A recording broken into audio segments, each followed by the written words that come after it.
All right, everyone, this is Kenneth Price, and this is Sunday, November 19th, and this is 12 noon Eastern Time, and this is our Sunday morning Zoom call for our ministry, psychiatricsobriety.com, and this is my 5-minute introduction. I'm on board with Jody this morning. We're going to talk about whatever we need to talk about to uplift one another, to uplift anybody who watches these videos.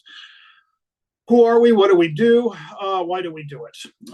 This is a ministry that was born out of my contrast experience, and I call my contrast experience mental illnesses. And, oh gosh, I say this every time, but I say it a little bit differently each time. To pre-qualify myself, I am a 56-year-old man who spent 25 years in the mental health system, on so many pharmaceuticals. At first, the pharmaceuticals were very helpful. At first, the pharmaceuticals probably saved my life. However, this man has a compulsive personality, or his parable contained a compulsive personality. So if one pill is helpful, then 2 pills have to be twice as helpful. Well, anyway, make a long story short. After 25 years of being on mountains of psych meds, I realized no fault, no blame to myself or to the doctors, but the psych meds actually were making me sicker. It was just a whole long parable. So I had to get off all the pills, and I had to find a much better way. I had to do it organically. I had to take responsibility for my life. And I began to emerge from a hopeless situation. Now, the beautiful thing, the reason I said nothing went wrong, is because I realized that there were other people who also believed they were in hopeless situations. Now, since I'm a 12-stepper from way back, that's simply how we recovered. We shared our experience, strength, and hope with the world, and a rising tide lifts all ships, and you can't keep the miracle unless you share it. So, psychiatrysobriety.com. So that's basically how it was born, and I like to throw in disclaimers, and here's why. Just the name psychiatric sobriety, makes it sound like or something's wrong with psychiatry. Well, if I believe something's wrong with psychiatry, then I'm mentally ill. This is a deep rabbit hole, folks. But in a nutshell, the disclaimers go like this. Nothing's wrong with psychiatry. Not from our perception, at least. Nothing went wrong in our stories. And we're not here to tell anybody they should get off meds or anything's wrong with meds. Absolutely, by far, meds probably saved my life at one time. So I think you know where I'm going with this. It's basically for harm reduction purposes. We are simply a community of people who had to get off their meds and who realized that we made the same realization that Bill Wilson discovered when he got sober from alcohol, that it takes a spiritual awakening. So what do we do here? We support each other through the expressions that are necessary, through the cul-de-sacs and the minefields of the awakening process. And then I call it emergence. We awaken, we emerge. We do whatever it takes, because basically, in a nutshell, you can't do this alone. I couldn't do it alone. So I've labeled this as a ministry, and here's why. It was grace, ultimately. I tried everything in the secular world, and that's since I'm a 12-stepper, there should have been a no-brainer a long time ago. I had to get on my knees and ask for help. Okay, there's the component here has got to be a higher power. I call it higher power. Most of us are Course in Miracles students. We call it, Jesus, Holy Spirit. I don't care what it's called, as long as it's a loving presence in your life. So, since it's a ministry, I start off each of these calls with the healer's prayer. And it goes like this. We are here only to be truly helpful, and we are here to represent him or her who sent us. We do not have to worry about what to say or what to do, because he or she who sent us will direct us. We are content to be wherever he or she wishes, knowing that he or she goes there with us, and we will be healed as we let him or her teach us how to heal. Okay, that's my story in a nutshell, and that's my introduction. Hi, Marcy. Always getting notes from Marcy. How you doing? Good. Here we all find ourselves once again. What are we here to unwind? I got lots to share, so if anybody wants just to listen, I can babble on, because this morning it's been a powerful week. It all relates directly to my parable of mental illness, and it's good news I got to share. So can I go first? Jody said yes. Marcy said yes. Beloved will be on later. All right. As the world knows, I'm dating. I'm not just dating. It's probably even past dating. Well, anyway. So guess what? Now, stuff's coming up. Duh. Oh, stuff's coming up. Of course it's coming up. It's different now. Okay. I was so frightened of these feelings in my parable. And it was almost knee-jerk. It was subconscious that I was suppressing these feelings. Since I'm not a spiritual teacher, I can't eloquently describe exactly what's going on inside, but I'll do the best I can. Fear of abandonment. How about that? Okay. And it came on like a freight train last night in the middle of the night. Boom, I got hit with it at 3 a.m. Oh my God. And I'm very familiar with the fear of abandonment. Actually, if you want to know what sent me into the mental hospital 20 years ago, it was the exact same dynamic. And the more I tried to push it down, the more mentally ill I got. Actually, if you want to even go back further, this may have to do with the whole parable that I wrote for 24. Anyway, it doesn't matter the story anymore. What matters is what we've all been assembling here and working on together is exactly what I needed to practice. And what is it we have been saying? We even named a Zoom call. We called it allowance. I had got to allow it, and I've got to trust it. And I've got to stop trying to heal it and fix it. This is my own direct personal experience. So I felt shame, but I said, that can't be coming from a truthful place. And this is part of the thing I want to document and archive on this Zoom call. I have made it a habit. I started this, 30 years ago. We used to call it the 100-pound telephone. They're not 100 pounds anymore. They're iPhones now. But back in the day when we had those plastic receivers with those coil cords that went to the dials, I would pick it up and I would call someone. That's what I keep saying to this ministry. Let's reach out. Let's connect.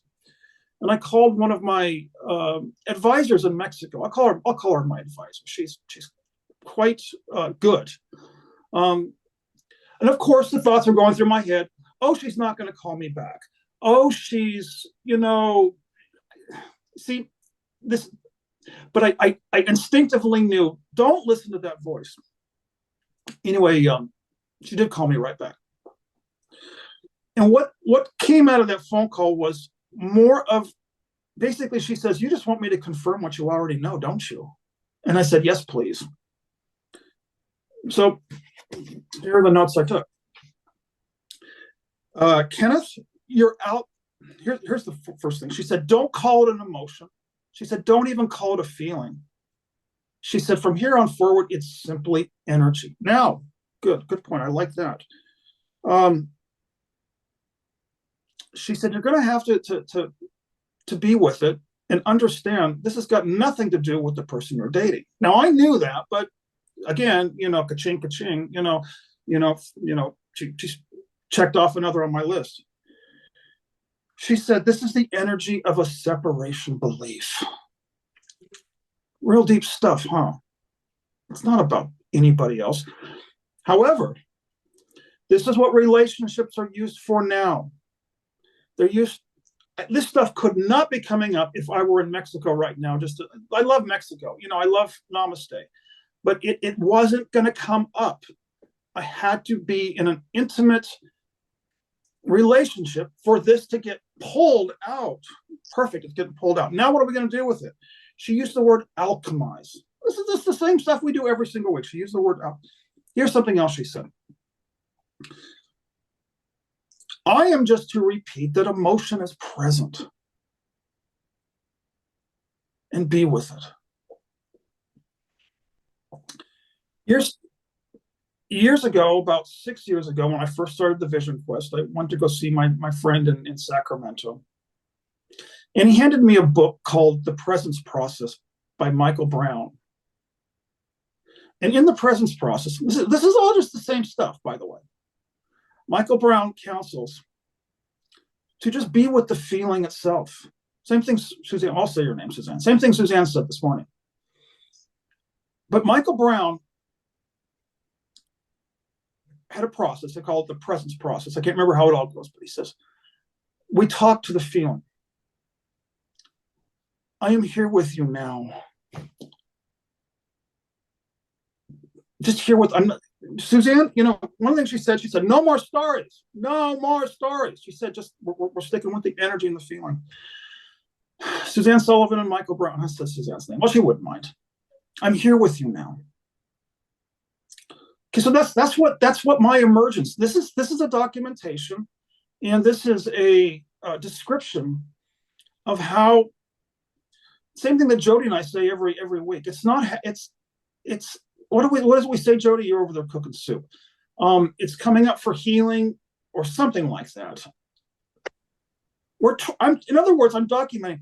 I'm saying yes to the feeling. I'm saying yes to the discomfort. I'm saying yes to the fear.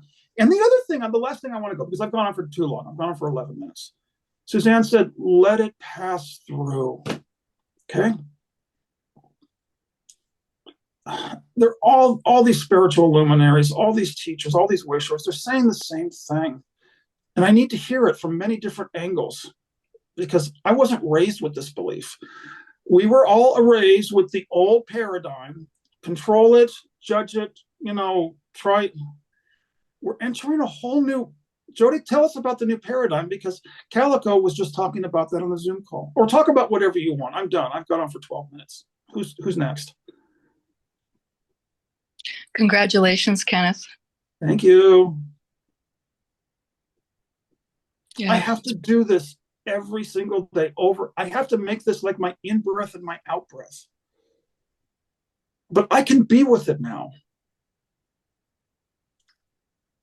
This is my gift to the world. Do I like it? No, of course not. It's the ointment, it's the medicine. And slowly, this whole, everything in my parable is turning 180 degrees. And this is what Suzanne said. And this is also the same thing Calico said, because Suzanne's Calico's teachers too. Anyway, going home, folks. Go home. There's no mental illness at home. We gave it to ourselves so we could go home. I like that story. That story's working for me. It's all right. Even the mental illness was love.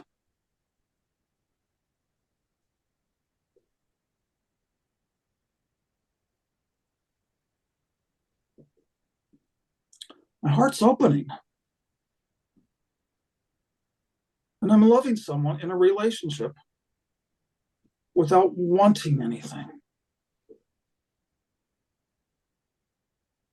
56 years, folks.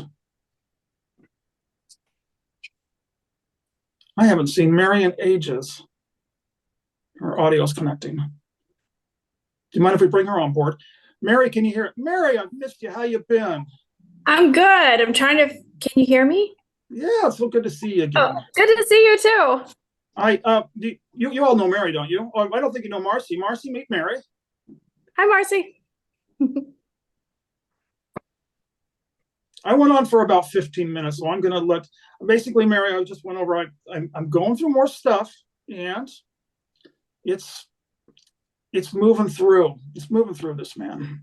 It's just, I don't want to hog the whole Zoom call. Who wants to go next? Mary, can we all put Mary on next, because we haven't seen her in so many weeks. I'd love to hear from her. Good to see you guys. Hi. Actually, just got off the phone with my friend Deborah, and we were having this great conversation about the solar plexus. So I don't know what you guys have been talking about so far in this meeting, but my friend Deborah is a true philosopher and, moving through life with purpose. And she recently read something. She was on Gaia listening to Sue Morter. I don't know if any of you are familiar with her. but she's amazing. I finally just joined Gaia because Deborah kept talking about Sue Morter, and she's fantastic. She grew up in a family of metaphysicians and became a doctor and sort of lost her way and then found her way back to that type of thinking. So she's someone who can talk about the heavy stuff, but actually then give you kind of step-by-step instructions on how to get there. So that's always good. Rather than just hearing the big picture, she's actually very practical. We were talking about the solar plexus, and Deborah was remembering something that happened with her mother. My friend Deborah is getting close to 70 now. With her friend mother, so a situation that happened with her mother years ago, where her mother, would pull this stuff with her when she was a kid. She grew up in a family of 8 kids. Her mother would pull this stuff where she would just suddenly, Deborah would be invisible, and she'd stop talking to Deborah, and all these hurtful things would happen. And one day her mother got violent with her and punched her in the solar plexus, just out of the blue. This thing happened, and Deborah was like, here she's thinking about this. It comes back into her head. She's nearly 70, and she starts pondering this again. And she says, I need to learn more about the solar plexus. And so she was listening to Sue Morter talking about the solar plexus, and then we got to talking about it and how it's kind of the seat of your power. This area of the diaphragm right beneath the ribs and right above the belly button. And it's where our freedoms and our power and our ability to self-express. We always associate that with the throat chakra, but that the solar plexus is really essential toward our being strong and firm and authentic with ourselves. And I think, so we were talking about that and how she was kind of the kid in her family where everybody expected her to be the savior of the family. And she became an overachiever, and her whole life thought that her worth came from being an overachiever. She thought that her worth came from the things that she could do and provide for others. And we had very similar upbringing that way. And so we were just talking about that, how, we're working really hard on healing our solar plexuses and becoming strong and authentic again, and not dependent on all the outer trappings of what we think makes us important, like all the things that you guys already know about, what's your job, how much money do you have, none of that our self-worth may have been undermined by some things that happened when we were children, how we were raised, but we're raising ourselves now to have our own self-worth. And it was very interesting to talk about the solar plexus. If any of you guys are into that stuff, and if you haven't gotten into the solar plexus much, I really do think it's the seat of our very soul. So anyway, that was just, I'd love to hear what any of you think about that. Can I just jump in real quick, because I don't want to hog the call, but I have to say, Mary, self-expression is so important. It really, you weren't here when I did my introduction, but I had to make an outreach call for myself. I had to ask for help this morning. And what was so essential was that I was able to express verbally what I needed, what I was thinking, feeling, and believing. So that ties right into all the work we do here. Yeah, when we're children, we play all these roles. I like what you said. Now that we're adults, we unwind the roles. That's what we do every week. We unwind our, call them dream characters. Roles works too. Same thing. Yeah. Absolutely. Patterns. Mary, you look great. You're just beaming over there. So, well, I'm glad to hear it. I didn't get much sleep, so I'm glad to hear that. You look great. Okay. But I was just talking about what you just said about, how at this point in my life, what is life for? Because all those outer things, what does it even matter? The job, the house, the car, the kids, the this, the that, the this. And I was just saying to my friend, the only thing that's left is to go within. That's all that's left now. That's all that's real. That's all that matters, because everything else didn't pan out, did it? Nothing panned out. Nothing worked out. Nothing, was it. Even though we both agreed that we had some good times here, Once upon a time, I believed I could be happy. I did. I believed, the formula that we were given would work if I just got it right. And I think it's the great setup. I think it's all the great setup are. I'm listening to Ken Wapnick, and he's saying we're set up from birth. I mean, our parents are set up. They're set up to do something wrong. Ain't nobody got no perfect parent here. So it's gonna start as soon as you come out of in the womb. You got everything. As soon as you're pushed out, well, daggone, what's going on now? And it becomes a blame everybody because you did this to me. And just it's a whole setup. To me, it was a setup for mental illness. How could or now that I see this, anybody not be mentally ill, striving for what can never bring you happiness or fulfillment or that peace that we crave. It's not even desire. It's like, I'm gonna die if I don't get peace. I'm just gonna die. It's just not, why am I here? And I did get the why. Listening to Ken Wapnick again. He said this earth is a prison, which is what it feels like to me. Like, how can I get out this thing? I'm done here. Ain't nothing. I'm done. I'm not talking, that S word, but when is it going to be over? Like, death is the answer. It's not, never. That's just another dream. You just wake up, start over again. But, or classroom. Oh, I always like school. I always like learning, but the classroom is up for my mind now. I can do that. I can devote the rest of this seeming time here to the study of my mind.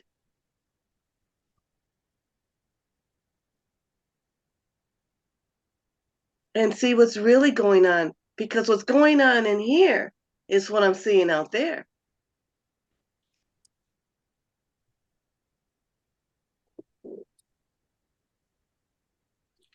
Can I jump in on what I heard real loud and clear? It's been said more than once in this call. Beloved, you made the decision to go home. Thank you. I'm going to go home now. I want to go home. Thank you. That's really what I'm saying. I want to, and it's not like click your heels, Dorothy. I wish it was. I'd get me some rich, shiny shoes now. It is a classroom. And I'm in the grade I'm in. I'm at the level that I'm in. And I get moments of grace where it's over and I am. If I feel the peace, I feel the completion, I feel the connection. And it's beautiful. Can I ask a question real quick regarding what you just said? Because I want to stop and grab these nuggets. You said you get moments. Could it be true that one of those moments is more powerful than 100 of the other moments? Because it's true. It's kind of an aha moment. What would you call? Some people call them aha moments, but it just lasts for a flash. But it is so much truer than the stories that we have been telling ourselves. Because it's an experience. Thank you. It's not a story. It's an experience. I can't. Like Marcy was talking about some of her moments. I call them moments of grace. It's an experience that you just don't have words for. You're just going to try to say, but It really, I can't, but it makes it worth it. That's what I'm trying to say. It's worth hanging in there, folks, even when it feels terrible. But, it reminds me, hang in there, girly. Keep going. When the going gets tough, the tough get going.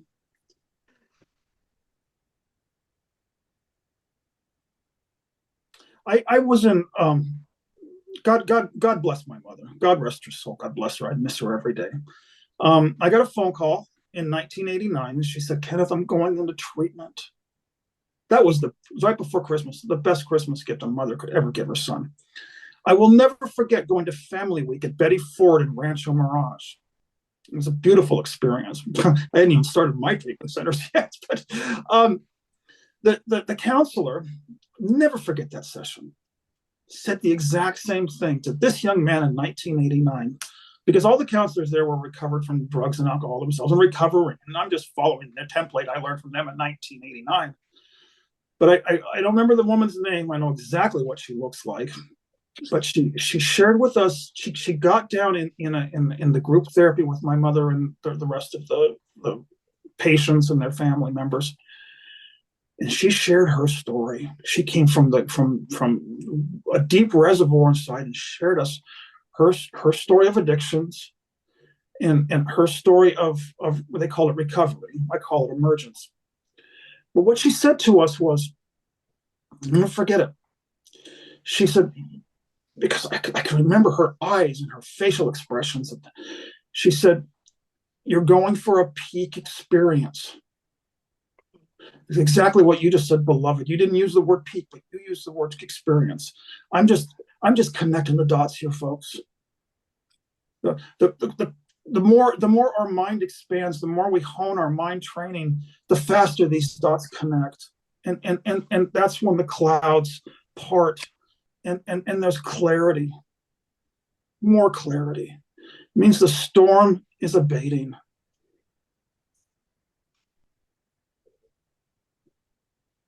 Without a storm, we just don't go home.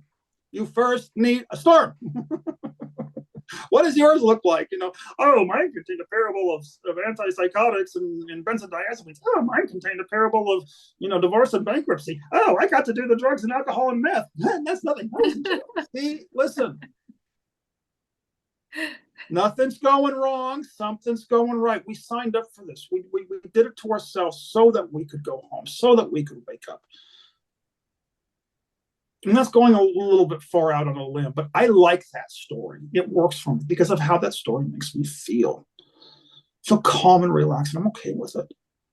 No story is ultimately true, but let's find stories that are going to start taking us home. Yeah, it's an illusion, but let's start to tinker with the illusion so we can relax into it and flow. Mental illness is just resistance. This shouldn't be happening. Well, guess what? You're about to go on psych meds, because it is. Now, allow it. See, that's getting back to my story, what I was sharing earlier about this relationship I'm in. Allow it. Trust it. The same thing Jody tells us every week. It's not happening, to us. It's happening for us. But we have to just keep repeating over and over. I mean, I live with a musician who practices. Well, what are we doing here?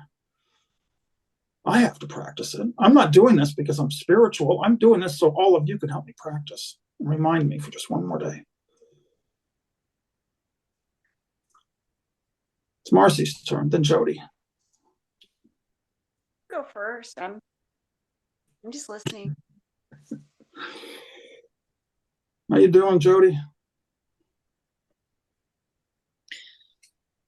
Really good, actually. Really good. I've had a couple of really amazing breakthroughs. I've been in this amazing wave of clarity. I've been listening to the same videos Beloved is. These Kenneth Wapnick videos.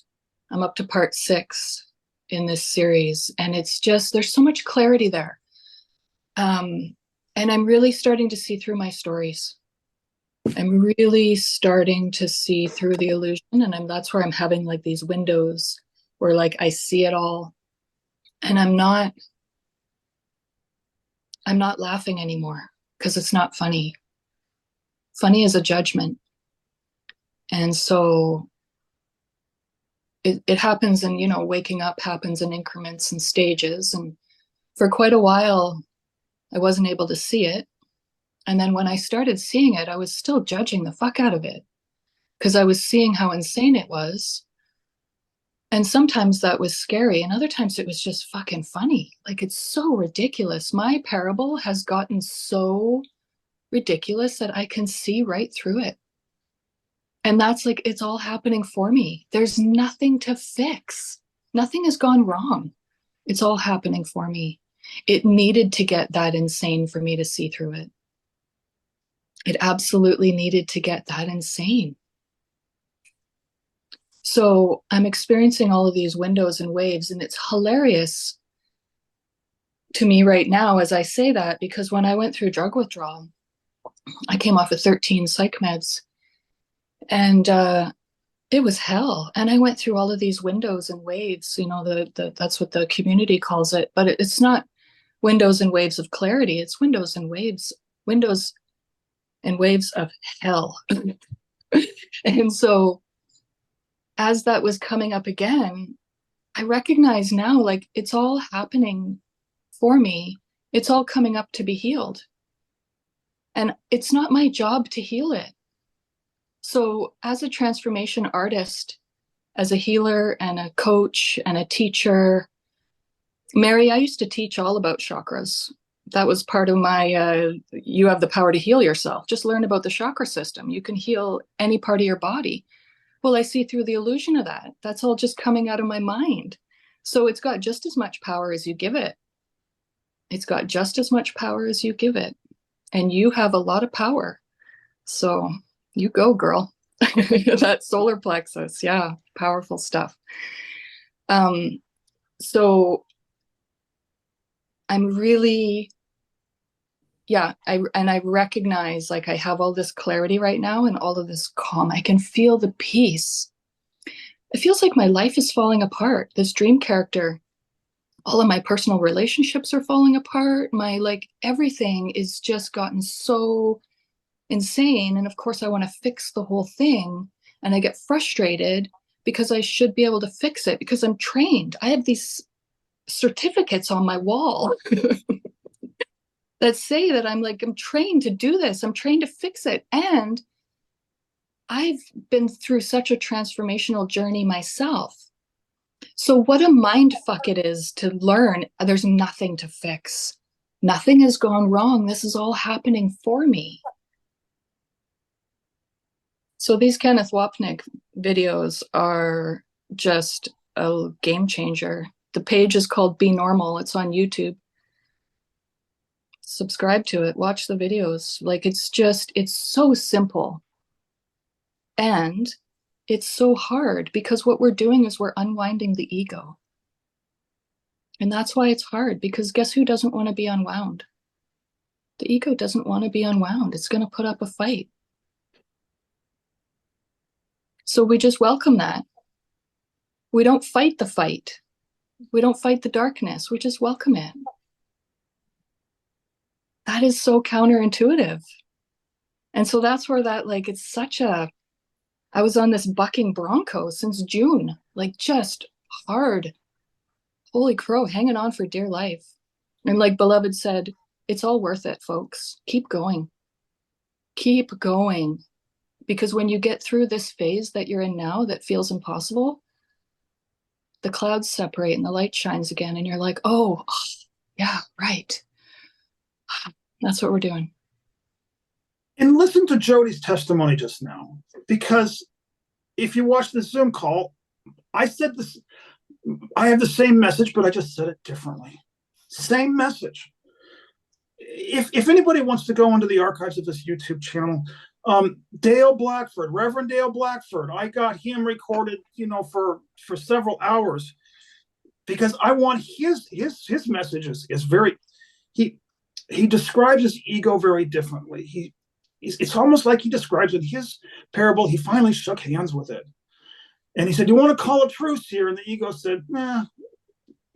In lack of a better term, but I want to archive how others are, what it looks like for each different person. It's I collect this. I used to collect coins. I used to have a coin collection as a little boy. No, now I'm a wisdom collector. Because I used to think, oh, money's valuable. No, I now think that wisdom is a lot more valuable. It's for me, it's the ego thing. And Jody touched on this a lot. The ego thing was, if you had asked me a few years ago if I was all caught up in my ego, I would have been like, no. I mean, I study metaphysics, done the Silva method, I've done landmark, I've done EST, I meditate. I'm not caught up in my ego. But I like the way Sue Morter puts it. She says a lot of people have trouble with the word ego because it brings up so many connotations, and some of them are not really the right connotations for us.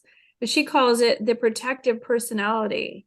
And I like that, because all of us have to have some protective personality to live in the third dimension and to live in this world.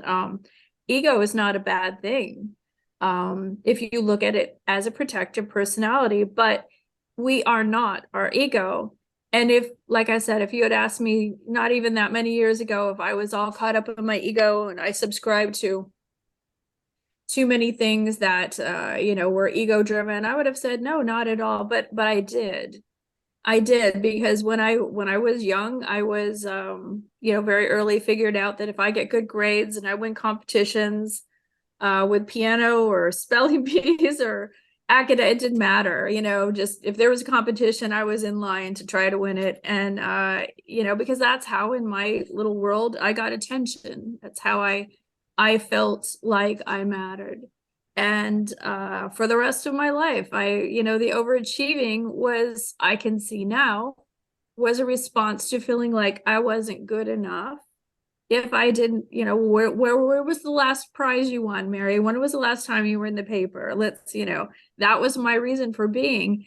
And I didn't mean to raise my daughter that way, but some of that inevitably will get through if you still believe it and you're still playing the game. Even if you don't overtly put that on your children, they'll see you doing it and they'll still pick up the message. And it took a long time for me to realize, I matter not because of the things I do or know or awards or achievements or times that I've thought I was distinguished in some way. I do not matter at all because of those things. They're incidental. They're fine. If I could use that information and knowledge to teach others, that's all good stuff, but that's not why I matter. Wouldn't matter more if I'd been, I'm going to get a little silly here because I used to tell my daughter I would love her if she'd been born a pinky toe. I would say, if you had been born a little pinky toe, I would love you the same. And it's kind of silly, but,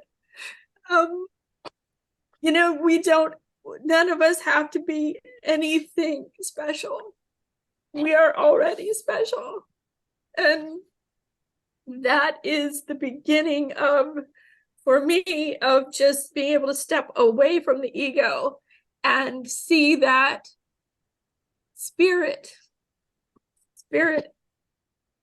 is why we're here. Our spirits wanted to come here and live in this world for a while.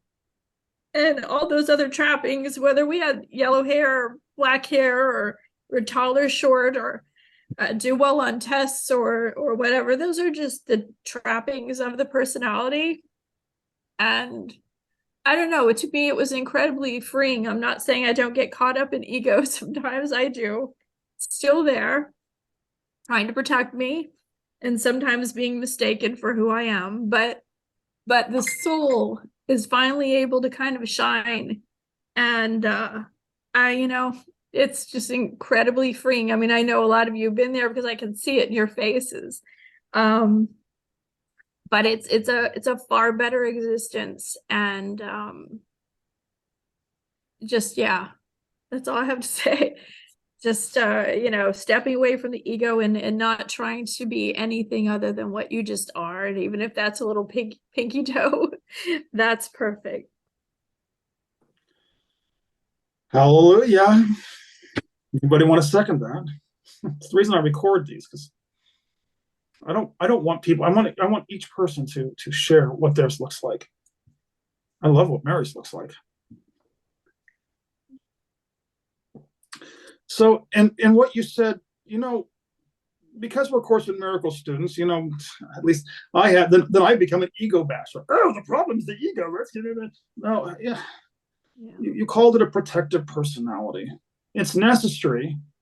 Maybe it should be viewed this way. Maybe the ego was just like a shell that protects us so the yolk can incubate into a baby chick. Could it be nothing more than that? And maybe for each one of us, there just comes a time when the baby chick is ready to escape the egg, and maybe that's when the ego cracks open. Does that metaphor land for anyone? Because so often I truly believe if you're not a fully developed baby chick, that you might want to leave the ego intact a little while longer. Yeah, kind of like the first half of life. Course in Miracles is not for teenagers. I don't know, maybe I don't want to make a blanket statement, you never know, but maybe the Course in Miracles is for those of us who have got to escape the egg because the yolk is putrefying. That's when the invisible hand in the dark hands us this blue book. Here's a roadmap. Yeah. It was for me. I mean, after all, we did it. We set everything up here. We set up what we call the ego. We did it. So to hate it is kind of like, oh, you hate my toy I made? Look at my toy. Look at my playground. Look at my dollhouse. I was telling Marcy my dollhouse. Look at my dollhouse. Look at how I have all these people and all these things in my dollhouse. And you don't like my dollhouse now? My dollhouse, I got my dolls hitting each other over the head. But I made the dollhouse. And now, I don't like the dollhouse. But it's not to fight anything. When we start feeling that guilt or shame or whatever, that's slipping right back into that thing we're not. It's a thought system. It's really a thought system. It's a thought system of hate. And that's what we don't want to look. I think, we don't want to face our hate. I didn't know I had it. I just think I'm just this nice person. And I don't have no hate like that. Yeah, I do. Yeah, I do. All of us share in it. All of us share in it. And it's a setup. But that's not what we are, which was the saving grace for me when I found out there was a choice. I didn't know there was anything but this thought system here. If I got more money, well, sorry, honey, you had to give it to me and you're gonna lose some, because that's how it's set up. Somebody gotta win, somebody gotta lose. Somebody gotta be on the top, somebody gonna get second place. And who wants to be second? Nobody wants to be second. We all want to be number one. And, that is a normal thing, but it comes with a lot of violence. We got to face it. For me, I can't tell you the just the sneaky things I did to be first chair I couldn't get first chair clarinet. So I just started with the oboe because nobody was playing the oboe. So I'm always going to be first chair because there's only one oboe. I'm going to tell you, what will you go to be number one in whatever it is? I was walking out today with my dog and somebody passed me and I'm like, you ain't gonna bet. I'm like, what are you doing? What is going on here? How silly is that? How silly. But it's to look at these things. It's for me to look at them and to notice them, and that's all. That's the simple part. I like that I don't have to change it. I don't have to judge it. I don't have to feel bad about it. I can just look and say, oh, that's that ego system. And then I have a choice, because the other system is love. The other system is acceptance. Acceptance does nothing. What does acceptance do? Acceptance means sanity. Oh, what is. That to me is what acceptance means. Oh, what is. How about that? Regardless of my opinion about it.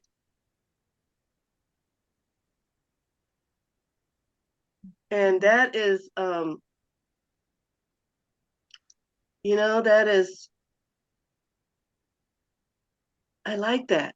Acceptance, there's no time in acceptance. There's just grace in acceptance. There's just reality in acceptance. You don't even have time for relief, because you're accepting, and there's no judgment in it. It's just, I think it opens up the door to wonder and curiosity and appreciation and a whole new world besides the one that kept me in prison. That one thought system, I feel imprisoned. I know that very intimately. And and to me, it feels like a prison. If I go this way, I was telling my friend this morning, I said, back in the 90s, my kids were little.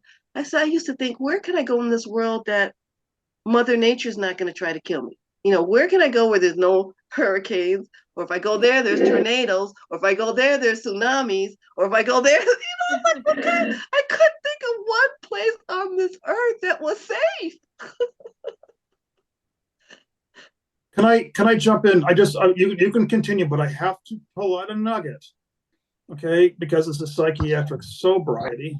What you just said connects directly to the 12 steps, and I think it might be either in how it works or the promises, but it says that some people are constitutionally incapable of being honest with themselves. There are such unfortunates. They are not at fault. They seem to have been born that way.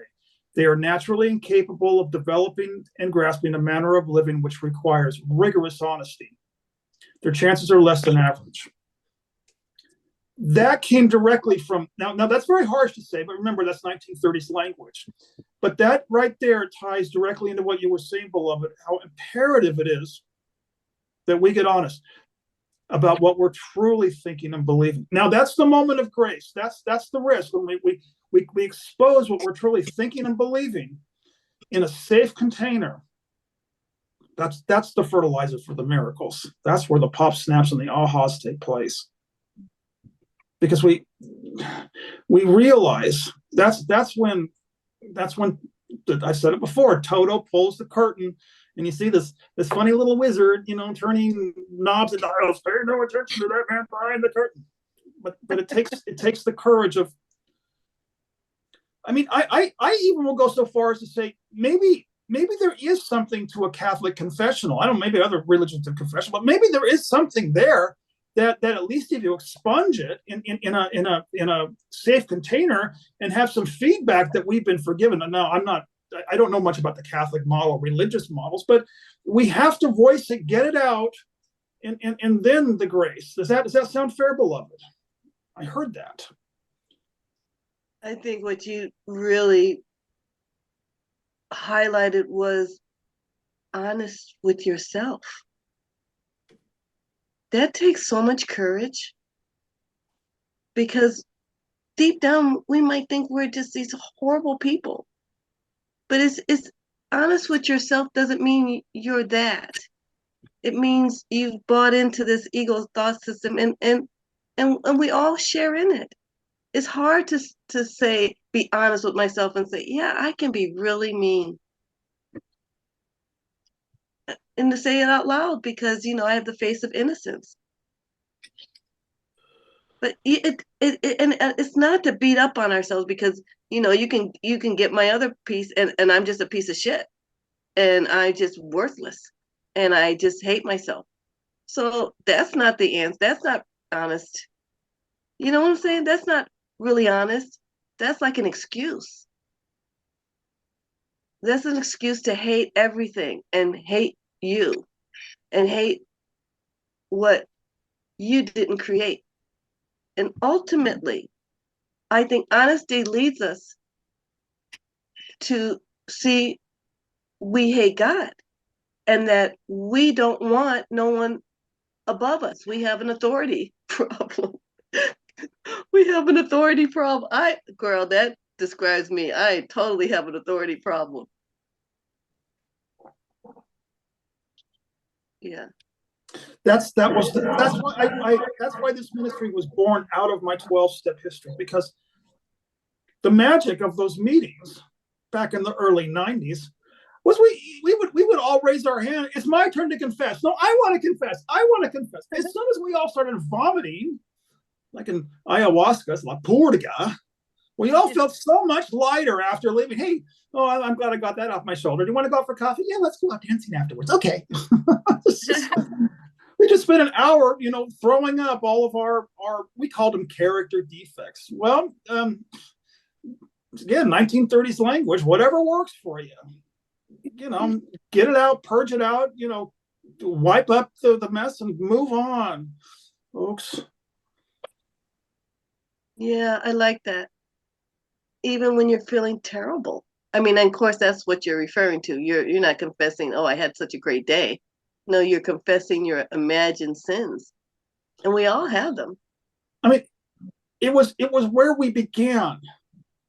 Yeah, there was a lot of shame and guilt, but it was the beginning. It got and that's why people would take tokens and count years, because as the years went on and the mastery would improve and clarify. But this is the beginning of the process. You have to go all the way down. I hope you don't spend too much time down there. Ask God for help. Then you go up the other way. Old paradigm, new paradigm. This is the same thing that we're both saying. Old beliefs. I'm not reinventing the wheel. None of us are. But what's magical about this is Mary's testimony, Beloved's testimony, Jody's testimony, and I'd love to hear Marcy's testimony. You ready? We only got 10 minutes left, less. Well, I think it's really cool that you brought up your Zoom meeting with Reverend Dale Blackford, because I've been so looking forward to watching that this week, and I got a chance to watch it. And something in there he talked about, is the guy's name Krishnamurti? Krishnamurti. Thank you. I know nothing. I really don't. He talked about how he heard something really powerful by him, and what he was talking about is he felt like if there was 10 people on our planet that truly listened, that our whole planet would evolve. And when I heard truly listen, I felt like to me, what that means is joining. And Reverend Dale Blackford described it as midwifing for someone. Like, you just allow them to express, and you witness, and you're with them, and you're not in your head thinking, what am I going to say next? How am I going to respond to this? How do I feel about what they're saying? No, none of that bullshit. No, it's straight up.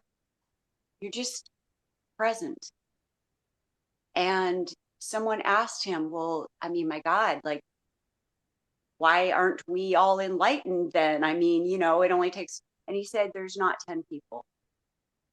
And in that Zoom call, which was amazing, amazing, Kenneth. Oh my God.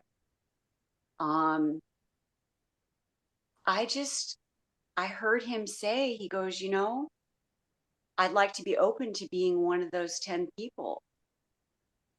And I thought, wow, me too. So I've just been sitting here listening, and you guys are like everything I've heard. Mary, I'm so grateful that you're here. Like, I love your added energy, and just your sharing is so beautiful. It just brought tears to my eye. Everything that Kenneth said, everything that Beloved said, everything that Jody said, it's like, I just resonate with it. So I just don't even feel like I can add anything to this. It's just perfect. Thank you. Oh, you've added to this. Oh, have you added to this? Not only you added to this, you've taken us out, and you've also found the topic for this Zoom call. True listening, Marcy. Let's be one of those 10 people. I'm going to wrap it up, the recording. Unless anybody's got any closing statements, we can keep the Zoom room open. You guys can have it as long as you want, but I would like to just second that. It's one of the most healing things that we can do for somebody, to just hear them, to allow them to feel truly heard, is one of the biggest gifts that we can give another person. I have to add my 2 cents. See and hear who they truly are underneath the stories that they're telling themselves. Nothing wrong with the stories they're telling themselves, but I'm going to quote Dale Blackford, but he quoted somebody else, so this is a third, level quote. Who you are triumphs so loudly that I can't hear a word that you're saying to the contrary. Famous quote, but I don't know who it is. I'll have to go find it out. This is Kenneth Price on Sunday, November 19th for psychiatricsobriety.com. I've been here with Jody, been here with Marcy, I've been here with Mary, and I've been with Beloved. Most of us here have been in the mental health system or diagnosed with, various different allopathic labels. And a lot of us have been on medications. And we are either off or getting off the merry-go-round of that madness. We're actually emerging above it. It's called going above the battleground. A lot of us here are Course in Miracles students. Doesn't matter what path, as long as it's a loving path. I couldn't be more thrilled to host these every Sunday, because I go back and I watch these archives, and I just truly, that healer's prayer works, because Spirit spoke through everyone here. So thank you. You're all my teachers. If you're watching this on YouTube, please leave your comments below. And even more important, go to the description line and come on board on Sunday mornings, 9 a.m. Pacific time, 12 noon Eastern time, and join us, because this ministry will just keep going, and I'll just keep doing these Zoom calls as long as people show up. Okay, that's a wrap for Sunday, November 19th. It's like I say at the end of every Zoom calls. God bless, and may the force be with you. Bye.